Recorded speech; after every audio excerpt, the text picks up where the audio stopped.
তা আমাকে ধোকা দিয়ে এতগুলি টাকা ও নিয়ে নেয় আত্মসাৎ করে। এমনকি এই টাকা আমার কাছ থেকে নেয় 5,21,50,000 টাকা সর্বমোট। রেডিমেড গার্মেন্টস ব্যবসায়ী, আমার ছোট একটা ফ্যাক্টরি আছে নারায়ণগঞ্জ।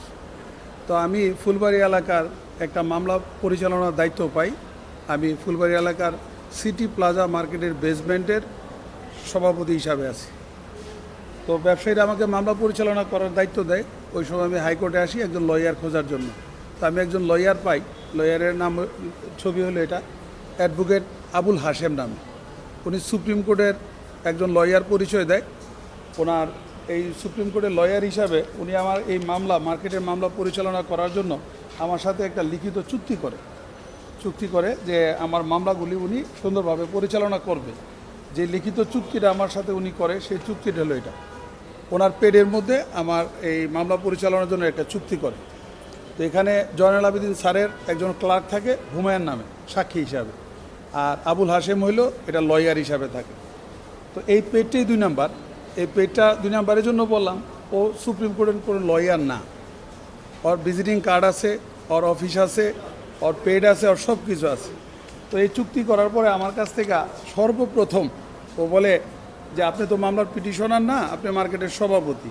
তো মামলাটা পরিচালনা করতে গেলে আপনি পিটিশনার হলে ভালো হয়। এই মুহূর্তে আপনাকে অ্যাডেড পার্টি করানো যায়। অ্যাডেড পার্টি যদি করেন তাহলে আপনি মামলার সমস্ত বেনিফিটটা আপনি পাবেন। কারণ মার্কেট বেসিস, ওখানে অনেক দোকান, হরেক রকমের লোক থাকে, ওখানে টাকা পয়সা ইনভেস্ট করতে হয়, আপনার টাকার উত্তোলন করতে হবে। তো ওই অ্যাডেড পার্টি করতে কী করতে হবে বললো, 50 লক্ষ টাকা লাগবে অ্যাডেড পার্টি করার জন্য। ওর পেডের মধ্যে আমার কাছে লিখিত দিয়া 50 লক্ষ টাকা নেয় আমাকে অ্যাডেড পার্টি করার জন্য। তো এখন ও আমাকে অ্যাডেড পার্টিও করেন। এই মামলা রায় হয় হাইকোর্টে, আমরা রায় পাই। পরবর্তীতে অ্যাপিল ডিভিশনে যায়, ওখানে স্টেট কোর্ট না কি বলে এটা হয়।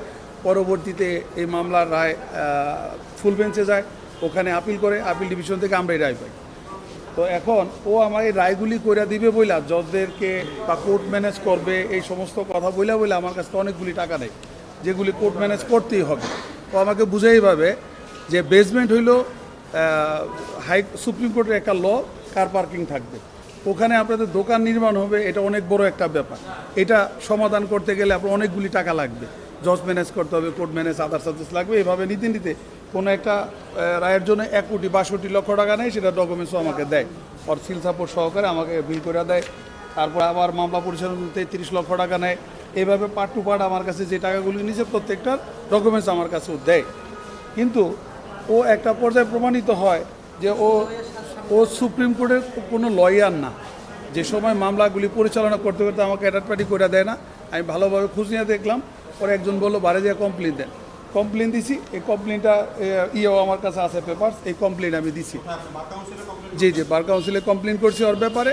ওখান থেকে বলছে আপনি যে কমপ্লেন দিলেন, ও আপনার কাছে টাকা নিছে, ও তো বার কাউন্সিলে কোনো লয়ারই না। ওই সময় তারা আবার এই বার অ্যাসোসিয়েশন নাকি এখানে আমাকে পাঠায়। ওখানে যে আমি আবার একটা লিখিত দরখাস্ত দিই, দেওয়ার পরে দেখলাম ওই বাংলাদেশ সুপ্রিম কোর্ট অ্যাসোসিয়েশনের কোনো লয়ারই না। তা আমাকে ধোকা দিয়ে এতগুলি টাকা ও নিয়ে নেয় আত্মসাৎ করে। এমনকি এই টাকা আমার কাছ থেকে নেয় 5,21,50,000 টাকা সর্বমোট।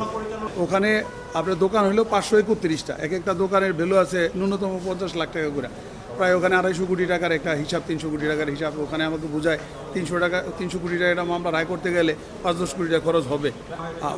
উনি এটা করেন। আমরা জয়নুল আবেদিন সাহেবকে আমি নিজে নিচ্ছি, বা প্রবীণ নিয়োগী স্যারকে আমি নিচ্ছি, আর শিশিমণি স্যারকে আমি নিচ্ছি। ওনারা ছিল আমাদের মার্কেটের পক্ষে, আর বিপক্ষে ছিল রুহুল কুদ্দুস কাজল সাহেব ছিল গভর্নমেন্টের পক্ষে। ওইভাবে মামলাগুলি আমরা পরিচালনা করছি। এখানে যারা আমাকে পরিচয় করে দিছে ওর সাথে, লয়ারের সাথে, হাশেমের সাথে, বলছে যে কোর্টের ভিতরে সব ধরনের কাজ উনি করতে পারবে, আর আমাদের এটা রায় দরকার, ক্ষতিগ্রস্ত দোকানদারদের পক্ষে দরকার। ওই সময় উনি আমাকে 2-1টা ম্যাজিক দেখাইছে। আমি ব্যবসায়ী মানুষ, ম্যাজিকটা কি, চলেন আশফাক স্যারের রুমে চলেন, রুমে নিয়ে গেছে। ওখানে যে মেন ফাইল আছে, ফাইলের মধ্যে যে কাগজ আছে, কোন কাগজটা আপনার লাগবে, এগুলি আমাকে ওখান থেকে বের করে ও দিয়ে দিত আশফাক স্যারের রুমে। ওই বিচারপতি যে 2 নম্বর কোর্ট যেটা আছে, কোর্টে ওনার রুম পিছনের একটা গেট আছে, ওখানটা ঢুকে আমাকে ভিতরে নিয়ে গেছে। আমি তো কোর্ট সম্পর্কে ভালো ধারণা রাখি না, আমি ব্যবসা করি। তো উনি আমাকে নিয়ে গেছে ওখানে যারা আছে দায়িত্বে, নাম হয়তো কারো নাম বাবুল, জাহাঙ্গীর, ওনারা সব ওনারই পরিচিত আত্মীয় স্বজন। এখানে ওই হাশেম অলরেডি প্রায় 300-র মতো কি বলে পিয়ন বা আদার্স চাকরিতে দিয়ে রাখছে, যেগুলি সবাই ওর কাজ করে। যে সময় কল্যাণ ট্রাস্টের ও একজন সাবেক সেক্রেটারি ছিল। কল্যাণ ট্রাস্টের অনেকগুলি টাকা ও আত্মসাৎ করে বিধায় ওর যে পেনশনের টাকা চাকরি করতে, এই পেনশনের টাকাটা কল্যাণ ট্রাস্ট কর্তন করে রেখে দেয়। ও কোনো পেনশনের টাকা পায় না। ও প্রকৃতভাবে কোর্টের ভিতরে যত ধরনের 2 নাম্বারই হয়, এই 2 নাম্বারগুলি আবুল হাশেম নিজে করে। আমি বলি ওনাদের সাথে বলতে কি, ও তো মামলাটা পরিচালনা করছে 2 বছর যাবৎ। 2 বছর যাবৎ অ্যাডভোকেট আবুল হাশেম 5 আগস্টের পর থেকে মামলা পরিচালনা করতেছে। তো যে সময় মামলা আমরা ব্যর্থ হই, ওই সময় আমি তো টাকা ইনভেস্ট করছি। পরবর্তীতে ওর কাছ থেকে বের হয়ে আমি নিজে শিশুমণির ওখানে গেছি, জয়নাল আবেদিন স্যারকে নিচ্ছি। জয়নাল স্যারের যে ক্লার্ক আছে হুমায়ুন করেন, ওর মাধ্যমে এক একজনের কাছে গেছে, আমি নিজে হাতে ফি দিয়ে আসছি। ও যে টাকা দিচ্ছে তো নিছেই। এরপরে ব্যবসায়ীদের কাছ থেকে তো আমি ধরা, কারণ ব্যবসায়ীরা আমাকে 1.5 কোটি টাকা দিচ্ছে আমরা পরিচালনার জন্য, বাকি টাকা আমি ইনভেস্ট করছি। মানে ব্যবসায়ীর ওখানে গেলে আমি হয়ে যাই বাটপার, যে আপনি মার্কেটে টাকা নিয়েছেন কিন্তু মামলা তো করেন নাই, আমাদের টাকা রিটার্ন দেন। কত টাকা নিয়ে নিছে রায় তো আমার করতে হবে। ওই সময় আমি নিজে সব লয়ারদেরকে আবার নিয়োগ দিয়েছি ওই হুমায়ুনের সহযোগিতা নিয়ে। এরপরে আল্লাহ চাইতো আমরা স্টেপ বাই স্টেপ প্রত্যেকটা রায় আমরা পাইছি, কারণ সমস্ত ডকুমেন্টস আমাদের পক্ষে, ব্যবসায়ীদের পক্ষে। কারণ আমরা 1997 সাল থেকে এটা ব্যবসা পরিচালনা করতেছি। ওখানে দোকান আমাদের ছিল, অস্থায়ী বরাদ্দ, ট্রেড লাইসেন্স, নামজারি। আপনারা সকলেই জানেন মেয়র তাপস সাহেবের সাথে যে সময় আওয়ামী লীগের ক্ষমতায় ছিল, আর সাইদ খোকনের সাথে একটা ফাইট ছিল, দ্বন্দ্ব ছিল এই মার্কেটটা নিয়ে। তাপস সাহেব ভাঙে, আর সাইদ খোকন সাহেব বলে যে না, ব্যবসায়ীরা লিগেল, তাদেরকে অবৈধ ভাবার অবকাশ নাই।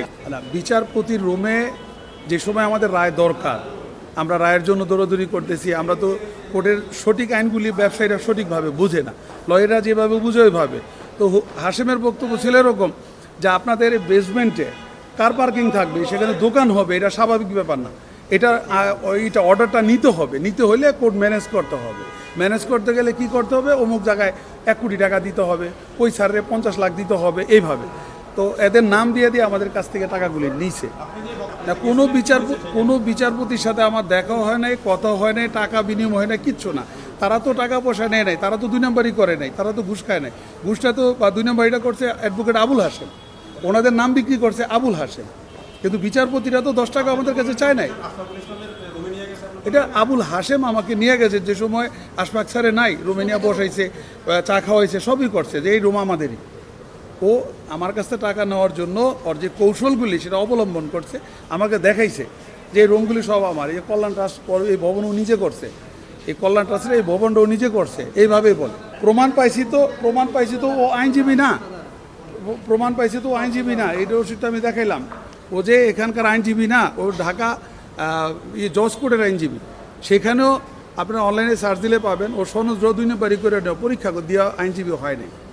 এটাও আমরা জজ কোর্টে যে সময় গেছি ওই সময়টাও আমরা পাইছি যে ওর সনদের মধ্যেও ঘাবলা আছে, এটাও পরীক্ষা দিয়ে সনদ নেয় নাই। আমি বার কাউন্সিলে গেছি, যাওয়ার পরে কমপ্লেন দেওয়ার পরে ওনারা দেখছে ও কোনো লয়ার না, সেটার সনদ তো আমাকে বার থেকে দিছে। এরপরে বলছে ঢাকা বারে যা কমপ্লেন দেন, ঢাকা বারে কমপ্লেন দিছি।